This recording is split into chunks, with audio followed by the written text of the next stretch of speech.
अस्सलाम वालेकुम नाजरीन, वेलकम टू इशारा दस्तूर। मैं हूं मोना आलम। तमाम देखने वालों को वार्म वेलकम।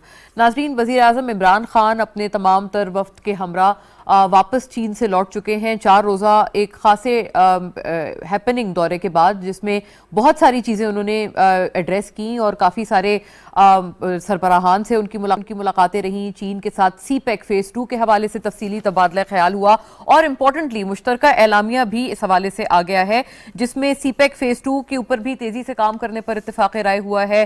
पाकिस्तान चीन दोनों ने एक दूसरे को आयन ब्रदर्स की तरह हमेशा से हर तरह से एंडोर्स भी किया है और ये एक अच्छी डेवलपमेंट है जो कि हम इस वक्त देखते हैं, खासतौर पर CPEC फेज़ 2 के हवाले से भी और जो इंडस्ट्रियल फ्रेमवर्क के हवाले से भी जो अग्रीमेंट है जिसको तय किया गया है। ये कुछ अहम नुकात रहे इस पूरे 4 रोज़ा दौरे के, जो कि आज कल्मिनेट हुआ है।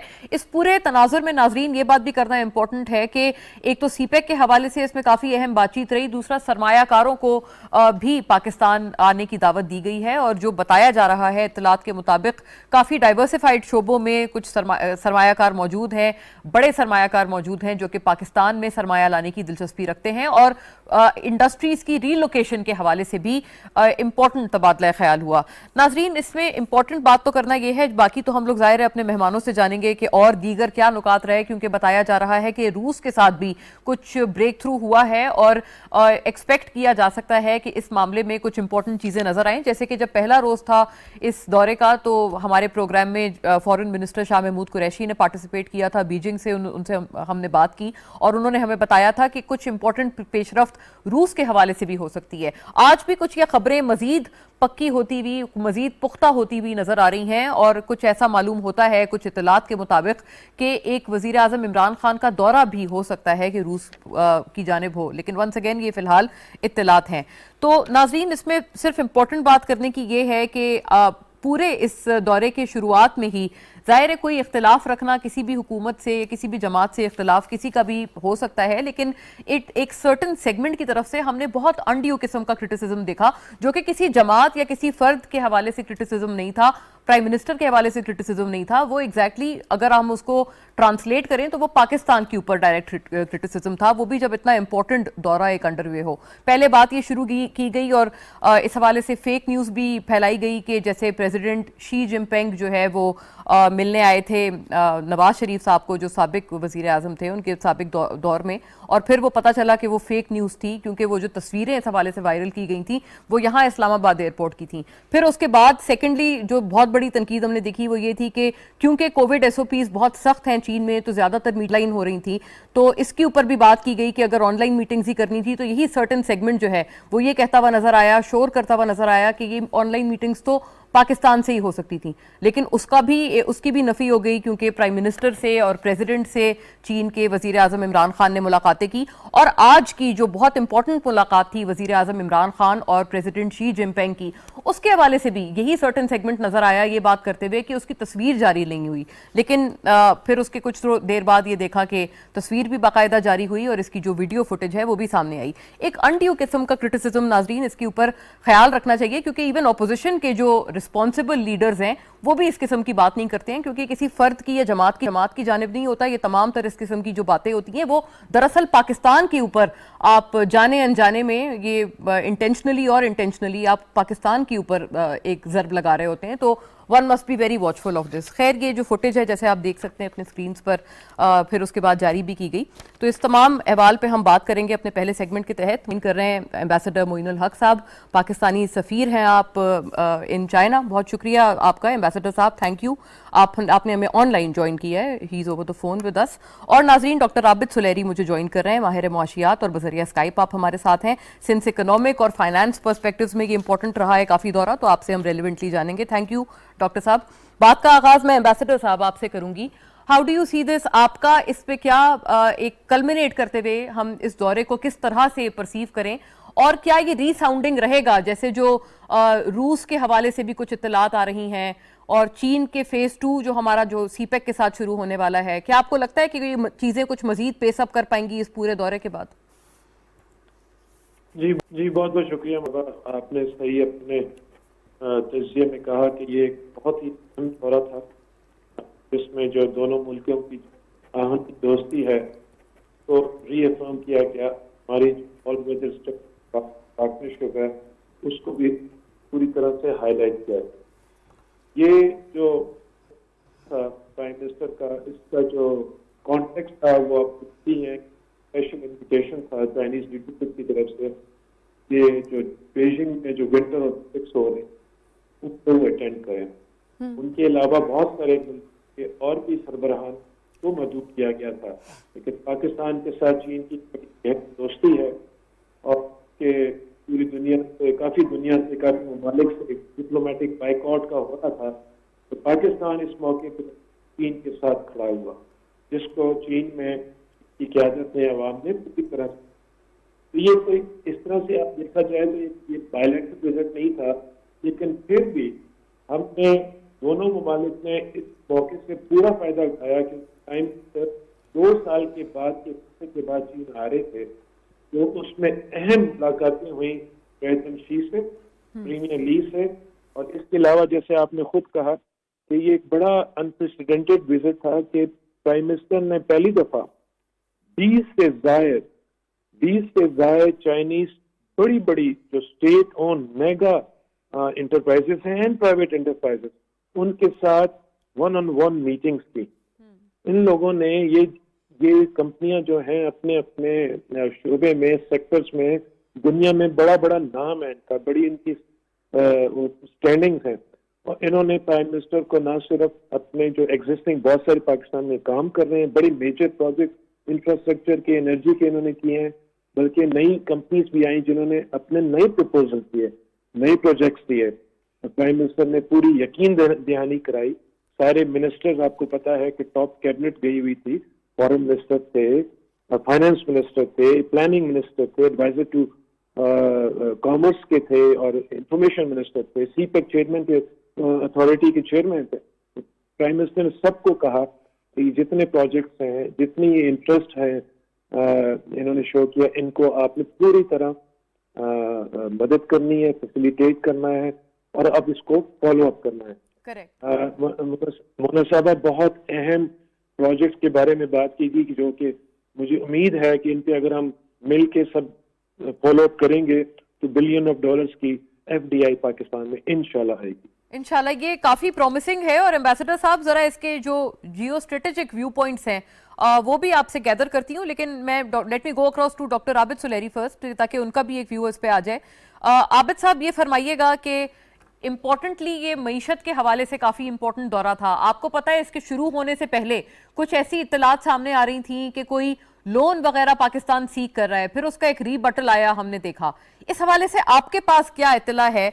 और ये जो IMF का एक मुश्किल प्रोग्राम चल रहा है, कुछ लोगों का, कुछ थिंकर्स का ये ख्याल है कि उससे भी कुछ हद तक हम लोग कुछ रिलैक्सेशन पा सकते हैं अगर चीन की तरफ से, और सीपेक फेज 2 में अगर हमारी मईशत में वो बूस्ट आता है उसकी वजह से, तो प्रोबेबली ये कि अच्छी GDP, अच्छी इकोनॉमिक ग्रोथ, इन चीजों से हम IMF को भी काफी हद तक एस्केप कर पाएंगे। आपका ख्याल? जी मोना, सबसे पहले तो मेरा नहीं ख्याल कि ये दौरा जो था इसमें लोन लेना जो था वो कोई ऑब्जेक्टिव था, और ना ही कोई इस तरह की बातचीत वहाँ पे हुई।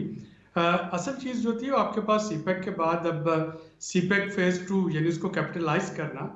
सीपेक तो बन गया, उसमें इंफ्रास्ट्रक्चर आ गया, बिजली आ गई, सड़कें आ गई, पोर्ट आ गया, लेकिन अब उसको कैपिटलाइज करना, जिसके लिए कि बिजनेस टू बिजनेस जो कॉन्टेक्ट थे वो बड़े अहम थे। तो एक तो इस पे B2B जो है उस पर बातचीत हुई। दूसरा जो इस वक्त चाइना की कुछ कंसर्न्स थे, स्पेशली दासू में चाइनीज वर्कर्स पे अटैक के बाद, तो वो बहुत इंपॉर्टेंट था पाकिस्तान के लिए कि पाकिस्तान रीअश्योरेंस दिलवाए कि हमारे जो चाइनीज बहन भाई यहाँ पे काम करने आएंगे वो सेफ होंगे और चाइनीज सरमायाकारों को यहाँ पे आना चाहिए। तीसरी जो कि बड़ी इंपॉर्टेंट चीज़ ये इक्तिसादी लिहाज से थी, वो चाइनीज एनर्जी कंपनीज के साथ जो रीनिगोशिएशन था, क्योंकि आपने देखा कि ये मौजूदा हुकूमत जो है इस वक्त IPPs के साथ रीनिगोशिएट कर रही है, जो बिजली के रेट्स थे, जो डॉलर इंडेक्सेशन थी, जो प्रॉफिट मार्जिन था, और ये चीज़ें चाइनीज कंपनीज के साथ भी करना ज़रूरी थी। तो ये 2-3 चीज़ें ऐसी थी जो कि अगर हो जाती हैं और इस पर प्रॉपर फॉलोअप हो जाता है तो मुझे नहीं लगता कि लोन लेने की आपको ज़रूरत पड़ती है, क्योंकि अगर चाइनीज पावर प्रोड्यूसर जो हैं वो आपको रिलैक्स करते हैं अपनी टर्म्स एंड कंडीशन या अपना प्रॉफिट मार्जिन जो है वो रिव्यू करते हैं, तो वहां पे आपको एक अच्छा खासा अच्छा आबिद साहब, ये incentive आपने हमें एक खासी मुनफरिद बात बताई है कि जो पावर कंपनीज हैं उनसे भी बातचीत की गई। क्या आपके पास कोई इतला है कि ये कितना हम आगे बढ़ा पाए हैं या कितना कन्विंस कर पाए हैं कि वो रीनेगोशिएट करें तमाम चीजें? देखिए, ये जो इस तरह के हाई प्रोफाइल दौरे होते हैं ना, उनमें बातचीत शुरू हो जाती है, यानी बर्फ पिघलती है। उसके बाद ये फॉलो अप पे डिपेंड करता है कि मुतल्लिका महकमे जो होते हैं या बाकी जो ब्यूरोक्रेसी है वो उसको कितना इफेक्टिवली फॉलो अप उन चीज़ों को कर सकती है। तो कम से कम ये हुआ कि इस दौरे के दौरान इन चीज़ों पे बातचीत हुई।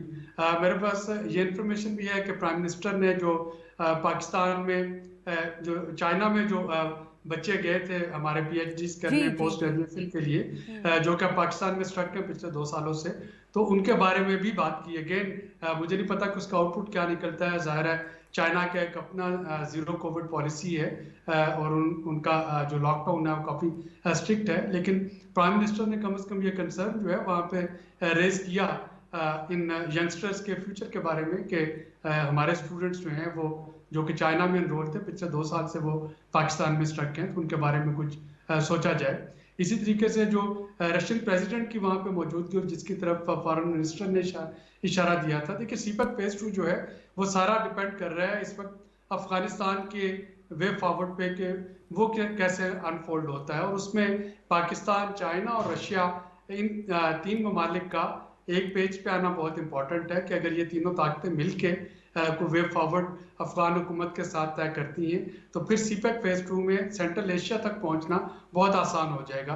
और ये बहुत इंपॉर्टेंट था कि ये तीनों मुल्क इस पे बात करते हैं, वो भी वहां पे बात हुई है। जी जी, ये आबिद साहब आपकी बात और इत्तला बिल्कुल दुरुस्त है और ये इस तरह से भी एंडोर्स होती है कि कल अयूब आफरीदी साहब हमारे साथ थे जो मावन खुसूसी हैं ओवरसीज पाकिस्तानीज के हवाले से, उन्होंने भी यही बात कंफर्म की थी कि वो जो स्टूडेंट्स हैं जो यहाँ फंसे हुए हैं उस हवाले से बात हुई है और उन्होंने कहा है कि चीन ने यह श्योर कराया है कि सबसे पहले पाकिस्तानी स्टूडेंट्स को बुलाया जाएगा दीगर ममालिक के तमाम के कंपैरिजन में। एम्बेसडर साहब, if you can add on to this please, अगर आपके पास इस हवाले से कोई इतला हो तो वो भी जरूर फरमाइएगा। और दूसरा, ये जो दासू अटैक के बाद सिक्योरिटी को लेकर जो कंसर्न्स थे कितने दूर हो पाए हैं इन योर नॉलेज, हम चीन को कितना इस हवाले से रीअश्योर कर पाए हैं? जी बिल्कुल सही कहा, ये जो एजुकेशन का शोबा है दोनों मुल्कों के लिए बहुत अहम है। तो आपको शायद मालूम हो कि चीन में पाकिस्तानी तलबा की सबसे ज्यादा तादाद है। ये कोविड से पहले हमारे कोई 28,000 के करीब तलबा थे जो कि तीसरे नंबर पे हैं चाइना में, पहले थाईलैंड और कोरिया के हैं, पर तीसरे नंबर पे पाकिस्तानी है। कोविड की वजह से बहुत सारे पाकिस्तान चले गए, तो इस हवाले से हमारे तलबा में एक तशवीश है, वापस आना चाहते हैं। लेकिन चाइना की, जैसे सुलेरी साहब ने कहा कि जीरो कोविड पॉलिसी है, तो उसको बड़े देखते हैं ख्याल से कि जब आए तो सेफ्टी हो स्टूडेंट्स की और उनकी यूनिवर्सिटीज की भी। तो इस हवाले से हम हर सतह पे इनसे बात करते हैं, प्राइम मिनिस्टर ने भी अपने दौरे में की। और आपने जैसे देखा होगा कि जो हमारा जो ज्वाइंट प्रेस स्टेटमेंट इशू हुआ है उसमें इस बात को भी मेंशन किया गया है कि चाइना हमारे पाकिस्तानी स्टूडेंट्स को इंश्योर करेगा कि वापस आए जब कोविड के हालात बेहतर होते हैं, ताकि वो सेफ्टी से आ सकें। दूसरी बात आपने की सिक्योरिटी खदशात की जो चीन की तरफ से स्पेल आउट हुए हैं और हमने कितना उनको कन्विंस किया है या रीअश्योर किया है। प्राइम मिनिस्टर ने हुकूमत की पूरी कमिटमेंट उनको दी कि सीपैक की सिक्योरिटी हमारी एक टॉप प्रायोरिटी है। दासू का एक इंसिडेंट एक बहुत ही अनफॉर्चुनेट इंसिडेंट था, उस पर भी बहुत पेशरफ्ती हुई है। उनके जो बंदे थे परपिट्रेटर्स, उनको गिरफ्तार कर लिया गया है, इन्वेस्टिगेशन हो रही है। जब उनको जो इंसाफ दिया जाएगा चीन में जो लोगों को विक्टिम हैं। और इस हवाले से प्राइम मिनिस्टर ने बड़ा स्ट्रॉन्ग कमिटमेंट था और ये भी कहा कि हमारे जो दोस्ती के दरमियान जो ये कुछ लोग आ जाते हैं जो अनासिर बाहर से, हम ना सीपैक को डैमेज होने देंगे ना अपनी दोस्ती को डैमेज होने देंगे। Right, very fair. ये आबिद साहब, इस पे आप भी कमेंट कीजिएगा। और एक इजाफी बात, एक आम तासुर जो हम पाते हैं या जो कुछ लोग अपनी तरफ से उनके जहन में या उनकी नॉलेज में ये बात आती है, Has CPEC been slower, any slower at all? ये जो एक बात CPEC के हवाले से, उसकी पेस के हवाले से की जाती है, क्या कोई फर्क पड़ा है? और जो हुकूमत का ट्रांजिशन पिछली हुकूमत में और इस हुकूमत में CPEC की पेस वगैरह पे अक्सर और बेशतर बात की जाती है, और ये भी कहा जाता है कुछ इतराफ से कि चीन की तरफ से भी इस हवाले से कंसर्न्स हैं। आपकी इस पे क्या नॉलेज है? देखिए मोना, पिछले 2 साल जो थे वो बड़े अनयूजुअल हैं पूरी दुनिया के लिए। कोविड की वजह से बहुत सी चीज़ें जो है वो उस तरीके से नहीं हो पाई जैसे प्लान थी। यही जो आप ओलंपिक के मुकाबले देख लें, आप बहुत सी इंटरनेशनल कॉन्फ्रेंसेस देख लें, मीटिंग्स देख लें, इवन जो टोक्यो में ओलंपिक्स थी वो तक पोस्टपोन करना पड़े।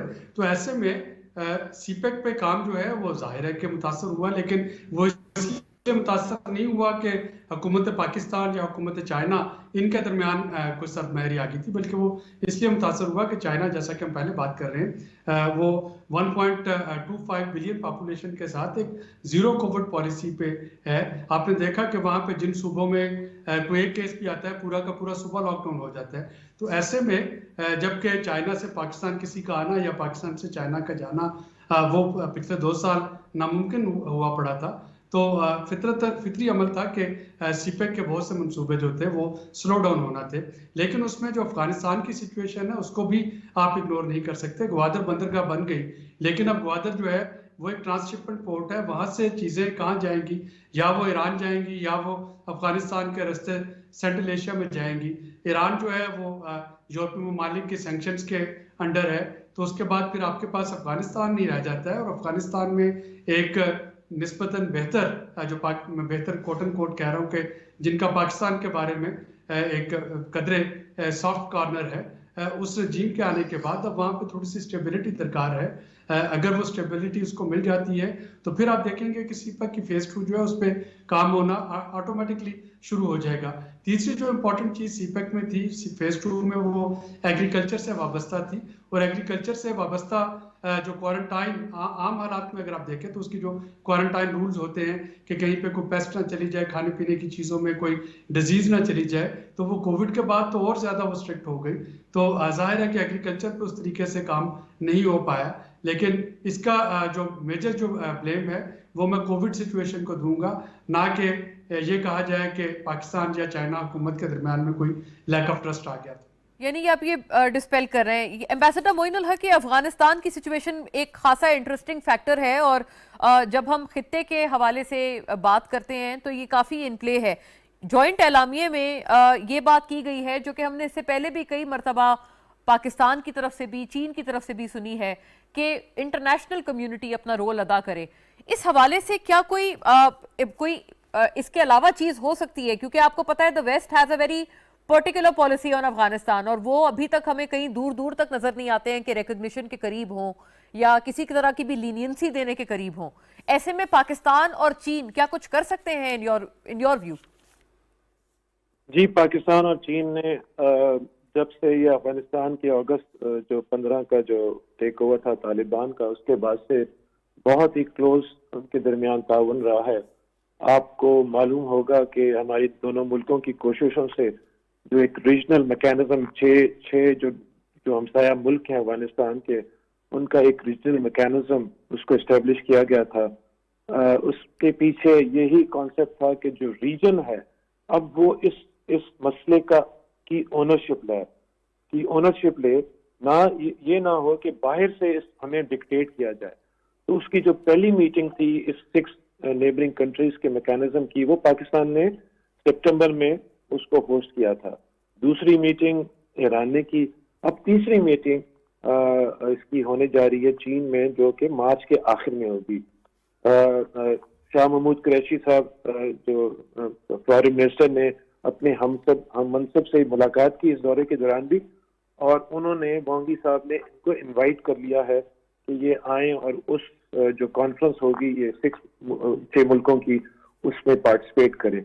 उसमें इनमें ख्याल में इनको भी दावत दी जाएगी, रशिया को भी, क्योंकि रशिया भी एक अहम इलाकाई मुल्क है, उसका भी एक बहुत इंपॉर्टेंट स्टेक है उसमें, तो वो भी आएगा। तो इस आपने एलामिया में भी देखा होगा, सबसे जो अहम बात है इस वक्त होना वो ये है, जो बिगड़ती हुई ह्यूमैनिटेरियन सिचुएशन है, फाइनेंशियल सिचुएशन है, जो अफगानिस्तान में, वो हम सब के लिए तशवीश का है।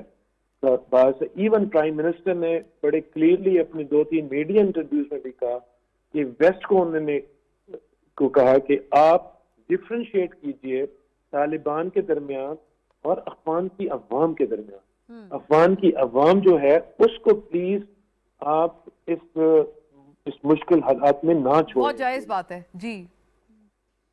तो ये आई थिंक बड़ी इम्पोर्टेंट अपील है कि ना सिर्फ आप उनका साथ दें, आप लोगों ने जो उनके सैंक्शंस लगाई हुई हैं उन्हें खत्म करें।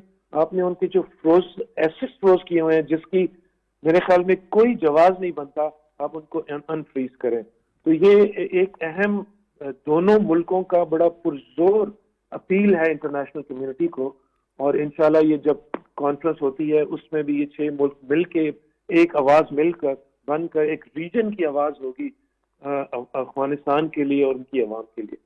राइट आबिद साहब, ये एक और इजाफी तौर पर भी, क्योंकि मईशत के हवाले से भी आपने कहा कि IMF प्रोग्राम्स और चीन एक बहुत हमें अहम कुशन दे सकता है CPEC के थ्रू। CPEC फेज 2 में दोनों ममालिक अगर मुश्तरका तौर पर इसको मजीद पेसअप करें। ये बताइएगा कि IMF ने अभी हमें एंडोर्स तो कर दिया दोबारा, जो स्टॉल्ड प्रोग्राम था शुरू हो गया, $1 बिलियन की ट्रांच भी मिल गई, लेकिन फिर कुछ मुश्किल शराइत मजीद हैं, जैसे कि बिजली के निर्ख मजीद बढ़ाने हैं, सेल्स टैक्स का रेट बढ़ाना है और शरह सूद को ज्यादा रखना है। तो ये परेशानी की बात होनी चाहिए इस वक्त मईशत के सिनेरियो को मद्देनजर रखते हुए। आपके ख्याल में आवाम के लिए क्या ये कंसर्निंग होना चाहिए?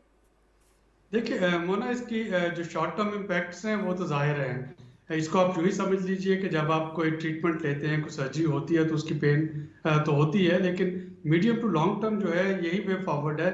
इस वक्त अगर पेट्रोलियम प्राइसेस जो है वो $90 पर बैरल से ऊपर जा चुकी हैं और कोई भी हुकूमत जो है वो जो कि अगर वो ये तेल की कीमतों जो है पास ऑन नहीं करेगी कंज्यूमर्स पे, तो नुकसान क्या होगा? नेचुरल सर्कुलर डेट जो कि ऑलरेडी $2.6 ट्रिलियन रुपीस को टच कर चुका है, वो मजीद बढ़ जाएगा, बेकाबू हो जाएगा।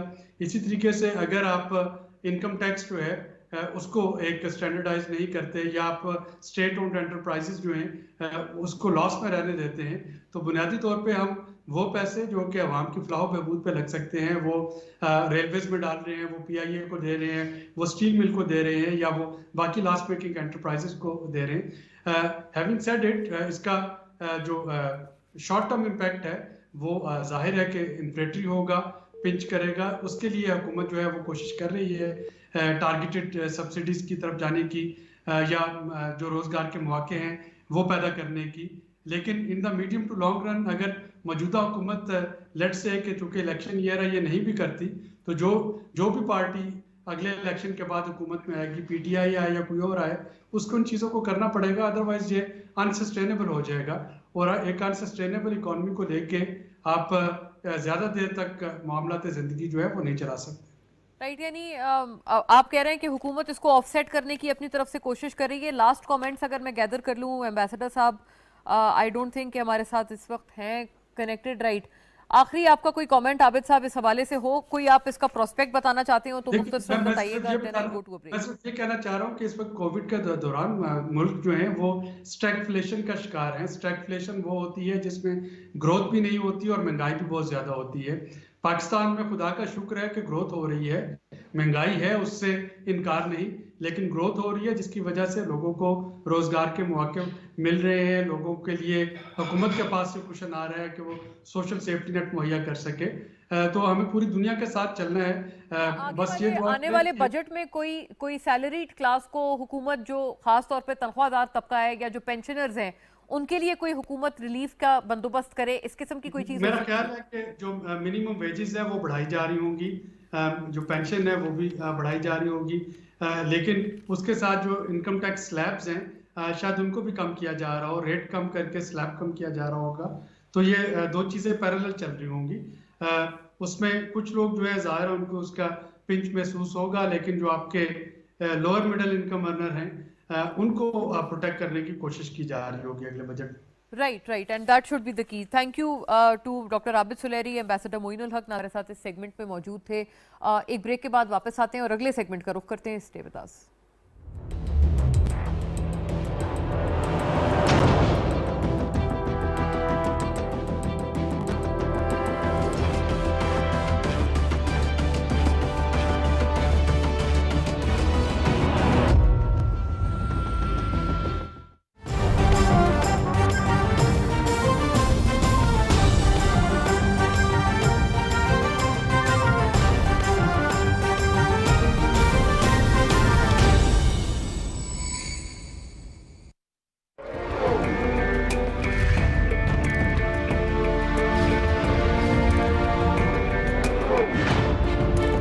इंसाफ और मसावात मेरे रहनुमा उसूल हैं और मुझे यकीन है कि आपकी हिमायत और ताउन से इन उसूलों पर अमल पैरा होकर हम पाकिस्तान को दुनिया की सबसे अजीम कौम बना सकते हैं।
अर्तुरुल हमारे कब्जे में है। अगर मेरे बेटे अर्तुरुल को आपने आजाद ना किया तो हलब तबाह हो जाएगा। मैं सुल्तान नहीं हूँ, मैं सल्जूक का शहजादा हूँ। सुनकर मेरी आहो बुका, मैं पूछ क्या हुआ है।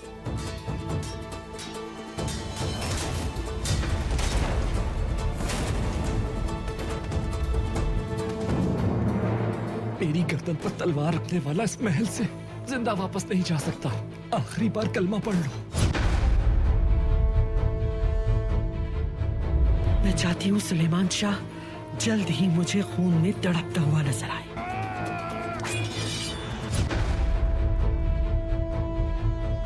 तुम्हें कुछ ना कुछ करना होगा, अर्तुरुल को अपनी तरफ माइल करना होगा।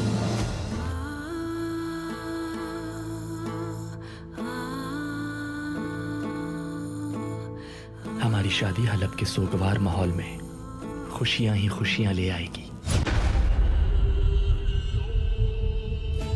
यहाँ से अल्लाह की पुकार सुनाई देती है।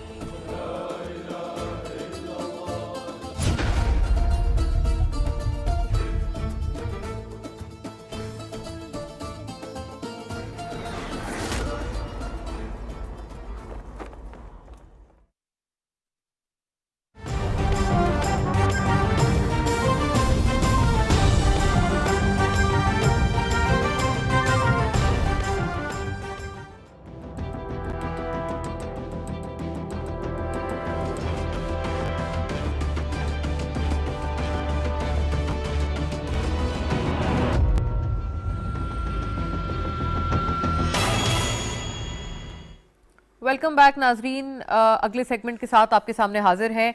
बड़ी बैठक हुई है पाकिस्तान पीपल्स पार्टी और पीएमएलएन के दरमियान, जब ऑपोजिशन लीडर शहबाज शरीफ साहब ने मदऊ किया चेयरमैन पीपल्स पार्टी और को चेयरमैन पीपल्स पार्टी यानी बिलावल भुट्टो और आसिफ अली जरदारी साहब को अपने यहाँ ज़हराने पे, और इस हवाले से एक अच्छी बर्फ पिघलनी शुरू हुई है दोनों जमातों के दरमियान, जो कि बहुत अहम तलखियाँ इनके दोनों के दरमियान आ गई थी, जिसके बाद अल्टीमेटली पीपल्स पार्टी ने पीडीएम से राहें जुदा कर ली थी और एएनपी ने भी खैर की थी, लेकिन यह बिलखुसूस पीपल्स पार्टी का इसमें सबसे बड़ा जो नुकसान था वो पीडीएम के पूरे इस अलायंस को हुआ था।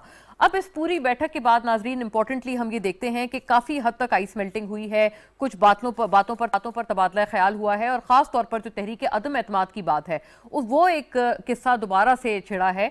ऐसे में नाजरीन ये बर्फ़ किस हद तक पिघली है इसके बारे में बात करना खासा अहम होगा, क्योंकि आज भी जब बिलावल भुट्टो साहब जलसे से खिताब कर रहे थे तो उन्होंने ये बात की है कि उनका जो मार्च है वो अलहदा डेट को यानी कि 27 फरवरी को ही होगा, जबकि पीडीएम का जो मार्च है वो 23 मार्च को ही होने जा रहा है। अभी तक कोई मुश्तरका डेट सामने नहीं आई है, लेकिन एक बड़ा इत्तेफाक दोनों जमातों ने ये किया है कि हर ऑप्शन को इस्तेमाल किया जाएगा हुकूमत को घर भेजने के लिए। अब ऐसे में नाजरीन अदम एतमाद के ऑप्शंस के ऊपर ये बताया जा कि बिलावल साहब को इत्तलात के मुताबिक कहा गया कि वो ऐलान कर दें अदम एतमाद का, लेकिन बिलावल साहब ने कहा कि पहले सेंट्रल एग्जीक्यूटिव कमेटी से पीएमएलएन सलाह मशवरा कर ले, क्योंकि वरना पहले वाला मामला ना हो जाए और एक डेडलॉक की सूरत हाल ना हो जाए। ऐसे में नाजरीन, पीडीएम के सरबरा और जेयूआई के सरबरा मौलाना फजलुर रहमान साहब की जो गैर मौजूदगी थी वो काफ़ी इतराफ फील हुई और महसूस हुई। ख़ास तौर पर वज़ीर दाखिला जनाब शेख रशीद को भी उनकी जो अदम मौजूदगी थी वो महसूस हुई और आज उन्होंने भी इस हवाले से प्रेस कॉन्फ्रेंस में बात की और सवाल उठाया। दूसरी तरफ वज़ीर इत्तलात और नशरियात फवाद चौधरी साहब ये कहते हुए नजर आए कि सेनेट में जो सुबकी हुई है अपोजिशन की, जॉइंट अपोजिशन की अददी अक्सरियत होने के बावजूद वो दरअसल वजह बनी है कि ये दोनों जमातें करीब आ गए, लेकिन उन्होंने ये प्रिडिक्ट किया है कि अभी भी कोई सहर हासिल कामयाबी अपोजिशन अलायंस को नहीं मिल पाएगी। तमाम तर मामले पर बात करेंगे और तमाम के व्यूज़ भी हम लोग इकट्ठे करेंगे इस सेगमेंट के तहत। मुझे इसमें ज्वाइन कर रहे हैं नाजरीन सेनेटर कामरान मुर्तज़ा जेयूआई से, बज़रिया स्काइप आप हमारे साथ मौजूद हैं। बहुत शुक्रिया आपका कामरान साहब, थैंक यू। और सेनेटर बैरिस्टर अली ज़फ़र साहब मुझे ऑनलाइन ज्वाइन कर रहे हैं पाकिस्तान तहरीक इंसाफ की नुमाइंदगी करते हुए, बहुत शुक्रिया आपका भी बैरिस्टर साहब। और ताहिरा औरंगज़ेब साहिबा PMLN की MNA मुझे यहाँ स्टूडियोज़ में शॉर्टली ज्वाइन करेंगी। हम यहाँ उनको अभी एक्सपेक्ट कर रहे हैं कि वो हमारे साथ आएँ और फिर हम उनसे भी इस बात को आगे बढ़ाएं। बट अंटिल देन अगर इस बात का आगाज़ मैं आपसे करूँ, कामरान मुर्तज़ा साहब आप अगर फरमाइएगा, आपके असेसमेंट में ये कितनी कुर्बत हो पाई है, कितनी बर्फ पिघल पाई है पीपल्स पार्टी और PMLN के दरमियान, और दूसरा ये कि मौलाना फजलुर रहमान साहब की जो एब्सेंशिया थी उसकी क्या वजह बनी? देखिए, एक तो हमें कश्मीर डे के हवाले से हमारी अपनी एक्टिविटी थी, हमने अपनी जो हमारे प्रोग्राम्स थे उसके साथ हमने कमिटेड थे, तो वो मुमकिन नहीं था कि हमारे लिए उनके उसमें खाने में शिरकत करते। वैसे गिला तो है कि इतने अच्छे खाने में हमें क्यों नहीं बुलाया, मेन्यू बहुत अच्छा था, तो कम से कम खाने पे तो बुलवाना चाहिए था। ये अगर मौलाना ना आते तो कोई दूसरे दर्जे की क़यादत आ जाती। ये तो खैर लाइटर साइड पे, मगर उसमें ऐसा है कि जैसी मोमेंट ये राब्ता हुआ है उसके बाद शहबाज साहब ने अपना मौलाना से राब्ता किया है, मियां नवाज शरीफ साहब से राब्ता किया है, उन्होंने अपनी और सेनेटर कामरान मुर्तज़ा अगर आप मुझे इजाजत दें, अब ताहिरा औरंगज़ेब साहिबा भी हमारे साथ यहाँ स्टूडियोज में तशरीफ फरमाए, मेंबर कौमी असेंबली PMLN की स्टॉलवर्ट हैं आप अपनी जमात की। बहुत शुक्रिया आपका ताहिरा साहिबा आपकी मौजूदगी के लिए, और अब आपको सुन पा रही हैं कामरान साहब, अब आप अपनी बात मुकम्मल करें। जी, बस इनसे वो सिर्फ खाने पे ना बुलाने का गिला कि इतना अच्छा मेन्यू था, फिर खाने पे क्यों नहीं बुलवाया, तो ये खाना इनकी तरफ उधार हो गया। तो वो उसके बाद शहबाज साहब ने राब्ता किया है, अपना बड़े मियाँ साहब से भी राब्ता उनका हुआ है। उन्होंने जाहिर है जो कुछ बिलावल साहब ने या उनके वालिद साहब ने, आसिफ जरदारी साहब ने जो कुछ कहा होगा या जो प्रपोजल लेके आए होंगे, उन्होंने पहले अपनी पार्टी से जो है उसमें अपने पार्टी के हेड से जो है ना उनको कॉन्फिडेंस में लेना था। फिर उसके बाद मौलाना साहब से भी बात हुई है, फिर इन्होंने सेंट्रल एग्जीक्यूटिव कमेटी कल बुलवा ली है, और मेरा ख्याल है कि प्रपोजल ये है कि अपना PDM का भी इजलास जो है वो बुलवाया जाएगा चंद दिन के अंदर। पहले मुस्लिम लीग नून अपने तौर पे जो है ना वो उनकी सेंट्रल कमेटी जो है ना मामला को देख ले, फिर उसके बाद जो है ना ये सारा प्रपोजल जो है बाकी सबकी दूसरी जमातों के सामने रखेंगे। तो मेरा ख्याल है इसमें कोई इख्तलाफ की कोई ऐसी बात नहीं है। अगर वो कुछ लेके आए हैं, कोई ऐसा प्रपोजल है जो अमल है और जिसके नतीजे में वो अल्टीमेट मकसद पूरा हो सकता है, तो वो यकीनन किया जाना चाहिए, अच्छी बात। कामरान साहब आपको याद होगा एक खासी आप हमारे प्रोग्राम पे थे और शर्मिला फारूकी साहिबा साथ थी, तो उस वक्त तो एक दूसरे पे आप लोग डील तक के इल्जामात लगा रहे थे, तो एक आपकी और पीपल्स पार्टी के दरमियान भी तो बर्फ पिघलने वाला मामला है ना जो कि होना है। तो मैं ताहिरा साहिबा से अगर ये बात पूछूं और फिर मैं बैरिस्टर साहब का अल्टीमेट व्यू मांगूं कि गवर्नमेंट क्यों अभी भी समझती है कि नाकाम होगी अभी भी अपोजिशन, क्योंकि खासी बर्फ पिघली है। जी ताहिरा साहिबा, आपने सुना अभी कामरान साहब कह रहे हैं खाना आपकी तरफ उधार है और इतने लजीज खाने पर आपको मधु करना चाहिए था मौलाना साहब को बिलखुसूस। बिस्मिल्लाहिर्रहमानिर्रहीम। खाने की दावत तो चलती रहेगी और इंशाअल्लाह ताला ये मुलाकातें भी होती रहेंगी। दरअसल ये मुलाकात मियाँ शहबाज शरीफ साहब और जरदारी साहब के दरमियान होनी थी, और इसमें उन्होंने ये भी कहा कि जो भी फैसले आज किए हैं उसमें पहले तो कल पाकिस्तान मुस्लिम लीग नून अपनी CEC की मीटिंग बुलाई है उन्होंने, उसमें मशावरत की जाएगी और उसके बाद फिर PDM के इजलास में तमाम प्रोग्राम को और लाया अमल को फाइनलाइज़ किया जाएगा, जिसमें तमाम बातें मशावरत से होंगी और इंशाअल्लाह ताला मौलाना फजलुर रहमान साहब की राय को बिल्कुल मुकद्दम समझा जाएगा बतौर चेयरमैन PDM और उनका रब्ता मियाँ मोहम्मद नवाज शरीफ साहब का भी रब्ता उनसे टेलीफोनिक हुआ है और शहबाज शरीफ साहब का भी हुआ है। और इस मुलाकात में मरीम नवाज साहिबा और बिलावल भुट्टो जरदारी साहब की भी मुलाकात साथ ही हुई है। तो ये बहुत सी बातें ऐसी थी जो तय करने की बाकी थी। और अब ये है कि इंशाअल्लाह ताला कल सीईसी की मीटिंग है, कल शाम 7 बजे तकरीबन। तो उसमें मुशावरत के बाद कोई ना कोई उसके बाद मियाँ शहबाज शरीफ साहब अपना लाया अमल बताएंगे और फिर पीडीएम की मीटिंग है, फिर उसमें ये तमाम बातें फाइनल होकर तय की जाएंगी इंशाल्लाह। सही। अच्छा, ये इसी पे barrister Ali Zafar to you sir, ये बताइएगा 22 अरकान हुकूमत के अभी राब्ते में हैं ऑपोजिशन पूरे अलायंस से, ये जनाब शाहिद खाकान अब्बासी ने आज बात की है। ऐसे में आप इतने टॉल क्लेम्स और इतनी अहम जो एक आइस मेल्टिंग हुई है पीपल्स पार्टी और नून लीग के दरमियान, उसके होते हुए आप ये क्यों समझते हैं कि ये दोबारा नाकाम होंगे, if that is your view indeed? जी जी, बिल्कुल यही व्यू है और हकीकत भी यही है। आप देखें कि हमारा जो एक्सपीरियंस है इनके साथ पिछले 3 साल में कोई कम से कम 3 या 4 बार इन्होंने इकट्ठे होने की कोशिश की। कुछ देर के लिए इकट्ठे हुए ऑपोजिशन, लेकिन थोड़ी देर बाद लड़ाइयाँ शुरू हो गई और वो नाकाम हो गई। पूरा का पूरा जो भी मूवमेंट चलाना चाहते थे वैसी नाकाम होनी थी, लेकिन आपस में लड़ाइयों की वजह से जरूर नाकाम हो गई। अब वो यही आप देखेंगे रिजल्ट इस बार भी, और उसकी वजह बड़ी क्लियर है। वजह ये है कि जो पीपल्स पार्टी है और जो PMLN है, उनके लीडर्स की, उनके वर्कर्स की, उनकी आपस में हमेशा से जंग रही और वो कभी भी एक पॉइंट पे, एक एजेंडे पे अगर आए भी हैं तो थोड़ी देर बाद वो अलग हो गए हैं। उनके मैनिफेस्टोज भी अलग हैं, उनके नेशनल इंटरेस्ट भी अलग हैं। उनको आपस में चलना ऑलमोस्ट इम्पॉसिबल है। और उसके अलावा आप ये देखते हैं कि जो JUI है वो भी पीपल्स पार्टी के नजरिए से बिल्कुल मुख्तलिफ है। PMLN का भी अपना जो नजरिया है वो मुख्तलिफ है। आपने देखा कि उन्होंने कोशिश की, पहले उन्होंने कहा, अगर आप एक्सपीरियंस देखें, पहले उन्होंने कहा कि हम ये इलेक्शन लॉ नहीं पास होने देंगे, वो पास हो गया। फिर उन्होंने कहा हम स्पीकर को हटा देंगे, वो मूवमेंट भी नहीं चली।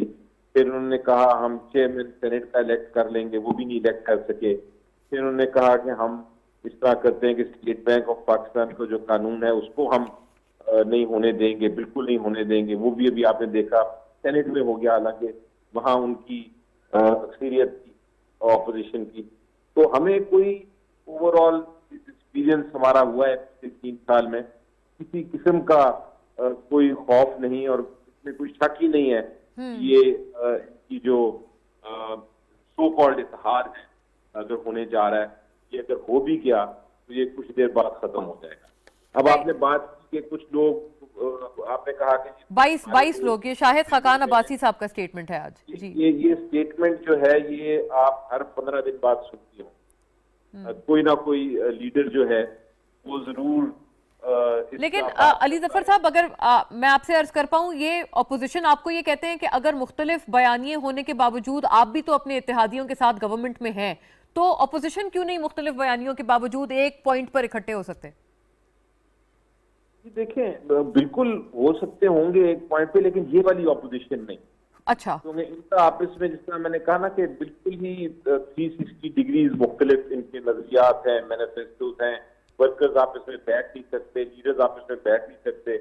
आप देख रहे हैं कि PMLN का अपनी एक लीडरशिप वॉर चल रही है, वो लीडरशिप के लिए वहां भी 3-4 कैंप्स बने हुए हैं। अभी जो हुआ यूसुफ रजा गिलानी साहब ने वोट नहीं किया, पीपल्स पार्टी में भी आ गए हैं। पीपल्स पार्टी वैसे भी सिंध की जमात है, उनको इंटरेस्ट ज्यादा है ही नहीं पंजाब और KPK में या पाकिस्तान के बाकी हिस्सों में। PMLN का अपना एजेंडा है, वो कुछ और। सही। मैं यही बात जरा आगे बढ़ाती हूँ और तमाम से पूछती हूँ, खासतौर पर सेनेटर कामरान मुर्तजा आपसे, ये पीपल्स पार्टी को आप अगर दोबारा इस्तीफों के लिए जोर देने लग जाएंगे जैसे आपने पहले दिया था और उसकी वजह से इत्तेहाद टूट गया था, तब तो मामला नहीं बनेगा। तो क्या आपकी जमात बिलखुसूस JUI और मौलाना साहब तैयार हैं कि आप कोई पार्लिमानी तरीका आजमाएं हुकूमत को घर भेजने के लिए बजाय इस्तीफों के? जी, बस पार्टी शायद ये प्रपोजल लेके आई होगी, और अगर ये लेके आई है तो यकीनन हम उसमें ताउन करेंगे, और मगर subject to decision of PDM, और जो भी उसमें डिसाइड होगा, उनकी जो अपना लीडरशिप है उसको जो भी डिसाइड करेगी। मगर बज़ाहिर जो है मैं अपने तरफ से ये बता रहा हूँ कि हम अगर वो ये प्रपोजल आया कि जी उनके पास नंबर्स पूरे हैं, तो वो यकीनन वो इस जो ये जोर आजमाई होगी, ये बाजू आजमाने का अमल होगा, तो हम अपना वजन उसमें बज़ाहिर जो है ये लगता है कि हम उसमें डाल देंगे, ताकि ये वो देख लें अगर वो पूरा कर सकते हैं तो यकीनन उसमें, क्योंकि अल्टीमेट गोल जो है वो इस हुकूमत पर चलता करना है, और अगर हुकूमत चलता कर होती है और उसके नतीजे में नए इलेक्शन होते हैं, तो ये पीडीएम का जो अहम तरीन मकसद है। और फिर कामरान साहब, क्योंकि आप भी सेनेटर हैं, you are a member of the senate like Ali Zafar साहब, तो ये भी बताइएगा ये स्टेट बैंक ऑफ बिल का मामला फिर क्या हो गया? ये इसका मुअम्मा क्या आप लोग सुलझा पाए हैं कि आप तो अक्सरियत में थे वहां? जी, यकीनन हम अक्सरियत में थे। मुझे ज़ाती तौर पे अभी भी जो है ना इस पे रिजर्वेशंस हैं, जिस तरह से ये किया गया और जिस तरह से आप उसमें डेट्स देख लीजिए। मुझे जब मैं डेट्स देखता हूँ तो फिर उसमें मुझे जो है ना डेट्स के हवाले से शकूक पैदा होते हैं। मेरा प्रूडेंट माइंड जो है ना उसको एक्सेप्ट नहीं करता, हालांकि लोगों की अपनी अपनी एक्सप्लेनेशन है, मुमकिन है वो दुरुस्त कह रहे हों सारे, मगर एटलीस्ट मेरा जो है ना वो प्रूडेंट माइंड उसको जो है ना वो डाइजेस्ट करने से इनकार करता है। तो क्या यूसुफ रजा गिलानी साहब से इस हवाले से आप क्वेश्चन करना चाहेंगे कि ये क्या, अगर आप कह रहे हैं कि आपका जहन नहीं मानने को तैयार, इस हवाले से क्या सवाल उनसे होना चाहिए ऑपोजिशन की तरफ से? मेरा स्टेशन ये नहीं है कि मैं उनसे डायरेक्ट ये क्वेश्चन कर सकूं। ये question party to party level होना चाहिए, और पार्टी टू पार्टी लेवल शायद हुआ भी होगा, और शायद इसकी एक्सप्लेनेशन आई भी होगी। मगर बहरहाल जो है ना एक ऐसे इंसान के जो जहन के इस्तेमाल पे यकीन रखता है, वो इस बात को एक्सेप्ट करने के लिए तैयार नहीं है कि उसकी इमीडिएटली बात देख लीजिए कि वो इजलास था IMF का, और उसमें वो इंस्टॉलमेंट जो है ना वो जारी हो गई। तो इसका मतलब ये था कि जो कुछ हुआ वो अनजाने में नहीं हुआ, जाने में हुआ। ओह, ये तो बहुत बड़ा इंकिशाफ है ताहिरा साहिबा, और इस किस्म की रिजर्वेशंस के साथ यकीनन इत्तेहाद आगे नहीं बढ़ पाएगा। और अभी भी जो आपका खास तौर पर ये जो मार्च वगैरह है, बिलावल साहब ने आज भी ऐलान किया है कि उनका 27 फरवरी को ही मार्च है। मतलब आप तो कह रहे हैं ना कि CEC का इजलास होगा या PDM का होगा, तब आप लोग तमाम फैसला करेंगे। बिलावल साहब तो अपनी पुरानी डेट पर कायम है, वो 23 मार्च में आपके साथ तो नहीं मार्च कर रहे हैं? नहीं, लेकिन 23 मार्च हमने डिसाइड की है PDM ने कि हम लॉन्ग मार्च करेंगे। और बाकी यूसुफ रजा गिलानी साहब ने खुद वजाहत दी सेनेट के इजलास में। उन्होंने बताया कि रात 1 बजे मुझे एजेंडा मौसूल हुआ, और 1 बजे के बाद उन्होंने कहा कि इतनी धुंध थी, इतनी वहाँ फॉग थी कि मुल्तान से मेरा इस्लामाबाद पहुँचना नामुमकिन था। तो ये तो जानबूझ के चेयरमैन सेनेट ने एजेंडा लेट भेजा अपोजिशन लीडर को, और ये जानबूझ के इस सारे अमल को ख़राब करने के लिए उन्होंने बाकी मेंबरान को भी लेट एजेंडे भेजे। फिर अपोजिशन लीडर किस तरह पहुंचते? हेलीकॉप्टर तो उनके पास नहीं जो बाकी लोगों के पास हैं कि वो उस पर बैठते और फॉग के अंदर वो लैंड करते, ऐसा तो नहीं वो आ सकते थे। हर चीज़ का एक तरीका कार होता है। हमने नेशनल असेंबली में बारहा दफ़ा देखा है कि हमें TV के ज़रिए रात 1-2 बजे पता चलता है कि कल सेशन है 4 बजे, और जिन लोगों ने दूर से आना होता है, कराची से, सक्खर से, सिंध से, बलूचिस्तान से या जनूबी पंजाब से, लाहौर वाले तो 4 घंटे में चले, 4:30 में अल्लाह ताला मियाँ नवाज शरीफ का भला करे वो मोटरवे बना गए और उसमें उन्होंने बड़ी सहूलत दे दी। लेकिन बाकी जगहों से लोगों का पहुंचना बड़ा मुश्किल होता है। तो ये अक्सर ऐसा होता है नेशनल असम्बली में भी कि बहुत 11th आवर पता चलता है कि जी कल सेशन है, और फिर जो एजेंडा आता है उस पर अमल नहीं होता। वो जब देखते हैं कि अपोजिशन के मेंबर्स पूरे हैं तो एजेंडा ही बदल जाता है। फिर जब वो देखते हैं कि उनके मेंबर्स कम हैं तो भी एजेंडा बता देते हैं, और जब वो देखते हैं कि फ़ोने कर कर के उनके मेंबर्स कोरम पूरा, आपने देखा होगा पिछला जो नेशनल असम्बली का सेशन गुजरा है उसमें 4-5 रोज़ तो तकरीबन लगातार ऐसे गुजरे कि जिसमें असम्बली का कोरम हुकूमत पूरा नहीं कर सकी। और ये एक बड़ी अजीब सी बात है कि कोरम पूरा करना गवर्नमेंट की जिम्मेदारी होती है, और गवर्नमेंट के मेंबरान ही जो थे वो एब्सेंट थे, और उसके बाद स्पीकर साहब घंटा 1.5 घंटा बैठते हैं, कमरे में के देखते हैं क्या होगा क्या नहीं, और अगर बंदे पूरे नहीं तो इजलास ख़त्म हो जाता है और फिर गैर मुइना मुद्दत के लिए बंद हो जाता है। और फिर बात ये है कि इसी तरह सेनेट का भी चेयरमैन सेनेट साहब अगर सिंसियर होते तो वो वक्त पे एजेंडा जो है अपोजिशन लीडर तक पहुंचाते, और ये एजेंडा पहुंचाने का एक तरीकाकार है जिससे वो बखूबी वाकिफ हैं। तो ये लेकिन अगर वो खुद इस पे अमल ना करना चाहें तो ज़बरदस्ती कोई किसी पे कर नहीं सकता, ये जमहूरी तरीका नहीं है। ये तो जाहिर है, वो आपने दुरुस्त फरमाया कि स्पीच तो की है, यूसुफ रजा गिलानी साहब ने अपनी स्पीच में ये तमाम तर बातें की हैं, तो कामरान साहब को फिर इसमें क्या प्रॉब्लम थी ये मैं उनसे जानूंगी। लेकिन सेनेटर अली जफर, आपका इस पे क्या ख्याल है, ये क्यों तरीकेकार फॉलो नहीं किया गया? हमने इस पे मुतअद्दिद प्रोग्राम्स किए हैं और हुकूमत के अक्सर और बेशतर ऑपोजिशन के अक्सर और बेशतर बिलखुसूस पीपल्स पार्टी के लोग हैं, वो यही बात कर रहे हैं कि ये एक्चुअली दरअसल एक प्लान था जिसके तहत हुआ। जी देखें, इसकी अब बात प्रैक्टिकली तो दुरुस्त बात है कि एजेंडा आता है शाम, कई बार दिन के वक्त आ जाता है, कई बार 2-3 दिन पहले आ जाता है और कई बार वो डन भी हो जाता है। ये तो एक कार्रवाई चलती रहती है सेनेट में भी और नेशनल असेंबली में भी, लेकिन इसमें कोई गैर कानूनी बात नहीं, रूल्स के खिलाफ बात नहीं। रूल्स में ये बिल्कुल एक तरह से वाजे दिया हुआ है कि आप अर्जेंसी में भी लेजिस्लेशन कर सकते हैं, आप बाईपास भी कर सकते हैं। सेनेट फैसला कर सकती है कि इमीडिएटली जो बिल आया है उधर ही उसके ऊपर वोटिंग हो जाए। तो ये सारे रूल्स में इजाजत है और ये हमेशा से सेनेट में भी और नेशनल असेंबली में इस तरह होता आया है। तो इस पे ऑब्जेक्शन करना मेरा ख्याल है या तो पार्लियामेंटेरियन मिलके रूल्स को तब्दील कर दें और कहें कि एजेंडा आएगा ये 1 हफ्ता पहले और उसके बाद वो बिल पेश हो सकता है। तो अगर ऐसा रूल आ जाएगा तो सब वो फॉलो करेंगे। लेकिन क्योंकि इसी तरह चल रहा है पिछले 20-25 साल से और रूल इसी तरह बने हुए हैं, तो इसमें कोई मुझे नहीं लगता कि क्या ताज्जुब वाली बात है। जहाँ तक गिलानी साहब का मामला है, वो फरमाया कि उन्होंने कहा जरूर कि मुझे इत्तला बड़ी लेट मिली इसलिए मैं नहीं पहुंच सका, लेकिन बहुत सारे सेनेटर साहिबान उधर मौजूद थे जिन्होंने अपनी स्पीचेस में भी कहा कि जनाब हमें हमारी डिस्कशन हुई थी शाम को और हमें कहा गया था कि आपने जरूर आना है अटेंड करने के लिए, क्योंकि हमने ये स्टेट बैंक का जो कानून है उसको हमने किसी तरह नहीं पास होने देना। तो उससे उनकी स्टेटमेंट से जाहिर होता है कि शायद यूसुफ साहब को भी पहले इत्तला मिल चुकी थी और इतनी लेट नहीं मिली थी। वो अगर चाहते तो आ सकते, तो बहरहाल वो नहीं आए, उसकी क्या वजह थी उसके लेकिन वो आपके लिए अच्छा हो गया, आपने बासानी उसका पैसेज कर दिया। हमारे लिए तो अच्छा हो गया, बिल्कुल दुरुस्त कह रही। ये कामरान साहब इस पे बहुत इंटरेस्टिंग, हम तमाम सुनना चाह रहे हैं कि ये स्पीच भी हुई थी, आपके लिए क्यों ये नाकाबिले यकीन था? मुख्तसरन अगर आप फरमा पाए, मैंने वाइंड अप करना है, वक्त क्योंकि खत्म है।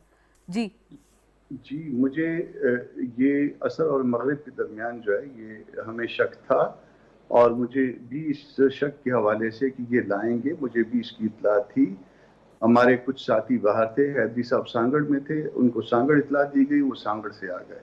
अताउर रहमान साहब मौलाना वो कराची में थे, वो कराची से आ गए। तो उनको जाहिर है उस वक्त तक सिर्फ शक के मामले थे और शक के मामले में जब एक शक यकीन की हद तक चला गया था तो वो और ये शक ना सिर्फ JUI को था बल्कि ये इसमें नून के सेनेटर अफनानुल्लाह जो है उनको भी पता था। वो भी सारे सबसे राब्ते में थे।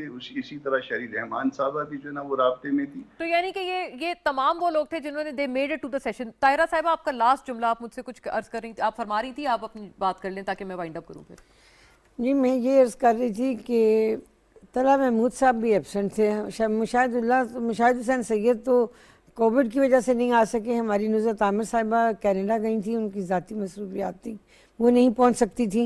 लेकिन तला महमूद तो यहाँ करीब ही थे, पिंडी में, वो भी नहीं आ सके। जी तला महमूद साहब भी नहीं आए थे। ये कामरान साहब की मुझे ऑडियो नहीं मिल रही, लेकिन I wind up on that note. नाज़रीन, ये काफ़ी इंटरेस्टिंग बहस है और अब आगे देखने वाला ये मामला है कि ये इत्तेहाद या ये जो एक अच्छी इन दोनों लीडरान या पार्टीज के दरमियान ये जो नया राब्ता कायम हुआ है, ये किस हद तक ये लोग आगे ले जा पाते हैं और PDM और नून लीग की CEC इसमें क्या फैसला कर पाते हैं। शुक्रिया ताहिरा औरंगजेब साहिबा का, senator barrister Syed Ali Zafar, senator Kamran Murtaza भी हमारे साथ थे। थैंक यू फॉर वॉचिंग नाज़रीन, अल्लाह हाफिज़।